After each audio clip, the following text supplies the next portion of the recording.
Why dip it up when you can dive right in? Why let things simmer when you can cook up a storm? Why live life in half measures when you can live it to the brim?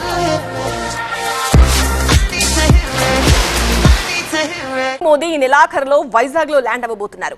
Prime minister హోదాలో ఆయన విశాఖ రావడం ఇది మూడోసారి. కానీ ఈ trip మాత్రం చాలా special అంటోంది కూటమి ప్రభుత్వం. మోదీ వైజాగ్ స్పీచ్లో ఏమేమి అంశాలు ఉండబోతున్నాయి?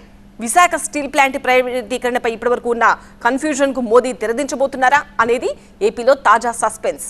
ఇందులో నిజానిజాల సంగతి అలా ఉంచితే ఆ మేరకు ప్రధానిపై ఒత్తిడి పెరుగుతున్న మాట అయితే నిజం.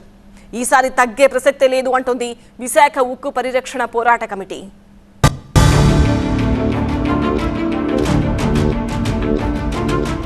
ఇకనైనా తేలుస్తారా లేక నానుస్తారా?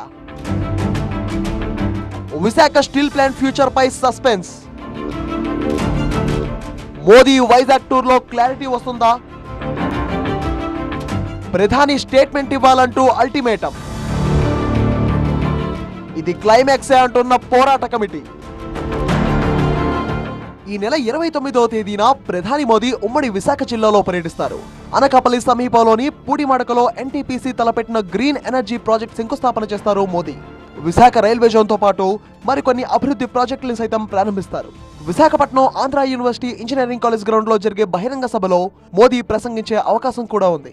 అయితే మిగతా అంశాల సంగతి అటుంచితే విశాఖ ఉక్కు కర్మాగారం భవిష్యత్తుపై మోదీ గ్యారంటీ ఇవ్వాల్సిన పరిస్థితి ఏర్పడుతోంది. ఈ పరిశ్రమను కాపాడవలసిందిగా కేంద్ర ప్రభుత్వాన్ని ప్రధానమంత్రి గారిని కోరనున్నాం. మేము ఎన్నికల ముందు రాష్ట్ర ప్రభుత్వం హామీ ఇచ్చింది, దీన్ని పూర్తి స్థాయిలో నడిపిస్తామని, శైలిలో విలీనం చేస్తామని చెప్పారు. విలీన దిశగా ప్రక్రియ కొనసాగించాలని చెప్పి రేపు ఎల్లుండిలో రివ్యూ మీటింగ్ జరుగుతుంది కేంద్రంలో. కేంద్ర ప్రభుత్వం మంత్రి గారు గతంలో హామీ ఇచ్చారు. విశాఖపట్నం స్టీల్ ప్లాంట్ విజిట్ సందర్భంగా ప్రధానమంత్రిని ఒప్పించి విశాఖపట్నం స్టీల్ ప్లాంట్ ప్రభుత్వ రంగంలో కొనసాగిస్తామని హామీ ఇచ్చారు.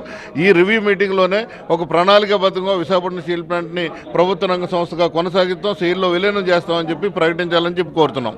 విశాఖ స్టీల్ ప్లాంట్ పరిరక్షణ పోరాట కమిటీ ప్రత్యేకంగా సమావేశమై ప్రధాని మోదీకి ఈ మేరకు అల్టిమేటం జారీ చేసింది. విశాఖ ఉక్కు తెలుగు వారి హక్కు అంటూ 4 ఏళ్ల నుంచి పోరాటం చేస్తుంది పరిరక్షణ కమిటీ. దేశంలోని స్టీల్ ప్లాంట్లన్నీ ఉత్పత్తి పెంచుకొని లాభాల్లో నడుస్తుంటే ఒక్క విశాఖ ఉక్కు మాత్రం నష్టాలను మూట కట్టుకోవడానికి కారణమేంటని నిలదీస్తున్నారు కార్మిక సంఘాల నేతలు. స్టీల్ ప్లాంట్ ను సేల్లో విలీనం చేయాలని, పూర్తి స్థాయి ఉత్పత్తితో నడపాలని, నిర్వాసితులందరికీ శాశ్వత ఉపాధి కల్పించాలని డిమాండ్ చేస్తూ తాజా ఉద్యమ కార్యాచరణ ప్రకటించింది విశాఖ స్టీల్ ప్లాంట్ పరిరక్షణ పోరాట కమిటీ. విశాఖపట్నం స్టీల్ ప్లాంట్ ప్రైవేటీకరణ ఆపేశాము అని ప్రకటన చేస్తూ దీన్ని మరో ప్రభుత్వ రంగ పరిశ్రమ సేల్లు విలీనం చేస్తున్నట్టుగా అనౌన్స్మెంట్ చేయాలని చెప్పేసి పోరాట కమిటీగా డిమాండ్ చేస్తూ ఉన్నాం.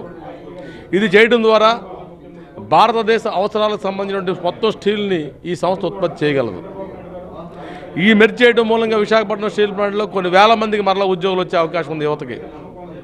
దీన్ని మెర్జ్ చేయడం మూలంగా ఏటా 5,000 కోట్ల రూపాయల పన్నుల్ని ప్రభుత్వాలకు కట్టే అవకాశం ఉంది విశాఖపట్నం స్టీల్ ప్లాంట్.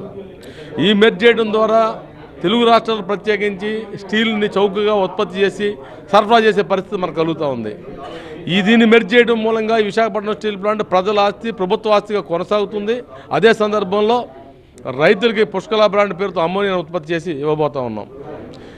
ప్రజలకు మెడికల్ ఆక్సిజన్ ఉత్పత్తి చేసి విశాఖపట్నం స్టీల్ ప్లాంట్ ఇవ్వబోతోంది. ఇన్ని బహుళార్థక ప్రయోజనాలు ఉన్నటువంటి విశాఖపట్నం స్టీల్ ప్లాంట్ని ఎందుకు అమ్మాలనుకుంటా ఉన్నారు?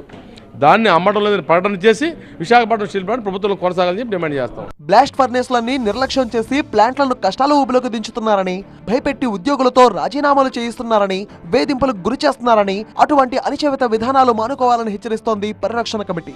ఆర్థిక నష్టాలను బూచిగా చూపి ప్లాంట్ ను మూసివేసేసేలా కుట్రలు జరుగుతున్నాయని సందేహం వ్యక్తం చేసింది పోరాట కమిటీ. రాష్ట్రపతి పేరు మీదున్న 26,000 ఎకరాల స్టీల్ ప్లాంట్ భూముల్ని ప్లాంట్ పేరుకు మార్చాలంటూ సమస్యకు మరో పరిష్కారం చూపుతున్నారు. అధికారుల అవినీతిపై విచారణ జరిపి ప్లాంట్ ను సమర్థవంతంగా నడిపే ఘటికుడైన సీఎండీని నియమించాలని కూడా సూచిస్తున్నారు. స్టీల్ ప్లాంట్ ప్రైవేటీకరణ నిర్ణయం ఉపసంహరిస్తున్నాం అంటూ ఈ నెల 29నే విశాఖ పర్యటనలో ప్రధాని మోదీ ఒక నిర్దిష్టమైన ప్రకటన చేయాలి అన్నది వీళ్ల డిమాండ్. ఈ మేరకు స్టీల్ ప్లాంట్ పరిరక్షణ కోసం ఈ నెల 24 నుంచి దశల వారీగా ఉద్యమాన్ని ఉధృతం చేయాలని పోరాట కమిటీ డిసైడ్ అయింది. దాని ముందుగానే మేము 24వ తారీఖుని మరి కొత్త గాజువాక నుంచి కోర్మన్పాలెం నుంచి పాత గాజు వరకు పెద్ద ఎత్తున మరి భారీ ప్రదర్శన జరిపి అక్కడ పెద్ద బహిరంగం జరుగుతుంది. అలాగే సిటీలో కూడా ఈ నగరంలో కూడా మరి 26వ తారీఖున మరి డిఆర్ఎం ఆఫీస్ నుంచి కలెక్టర్ ఆఫీస్ వరకు కూడా భారీ ఎత్తున ప్రదర్శన జరుగుతుంది. ఖచ్చితంగా మీరు మరి ప్రధానమంత్రి గారిని ఒప్పించాలి. కేంద్ర ఉక్కు శాఖ మంత్రి కుమారస్వామి ప్లాంట్ సందర్శనకు వచ్చి ఎట్టి పరిస్థితుల్లోనూ ప్రైవేటీకరించబోమని ఓపెన్ స్టేట్మెంట్ ఇచ్చారు. తర్వాత సేల్లో విలీనం చేస్తున్నాం అంటూ మంతనాలు జరిపారు. ఢిల్లీలో పై మాటలే తప్ప క్షేత్రస్థాయిలో ఇప్పటి వరకు ఎటువంటి కదలిక లేదని వాపోతున్నారు కార్మికులు. ఈ ఏడాది సెప్టెంబర్లో కూడా రాష్ట్ర వ్యాప్త ఆందోళనకు పిలుపునిచ్చారు కార్మికులు. ఈసారి నేరుగా ప్రధాని దగ్గరే తేల్చుకుంటామంటూ స్టాండ్ పెంచింది పరిరక్షణ పోరాట కమిటీ. స్టీల్ ప్లాంట్ ను సమస్యల నుంచి గట్టెక్కించేలా కేంద్రంపై ఒత్తిడి తీసుకురావాలంటూ రాష్ట్రంలో కూటమి ప్రభుత్వాన్ని అలర్ట్ చేస్తుంది పోరాట కమిటీ. మోదీ విశాఖ స్పీచ్ కాపీతో మాత్రమే ఈ మొత్తం సస్పెన్స్ కి ఫుల్ స్టాప్ పడే ఛాన్స్ ఉంది.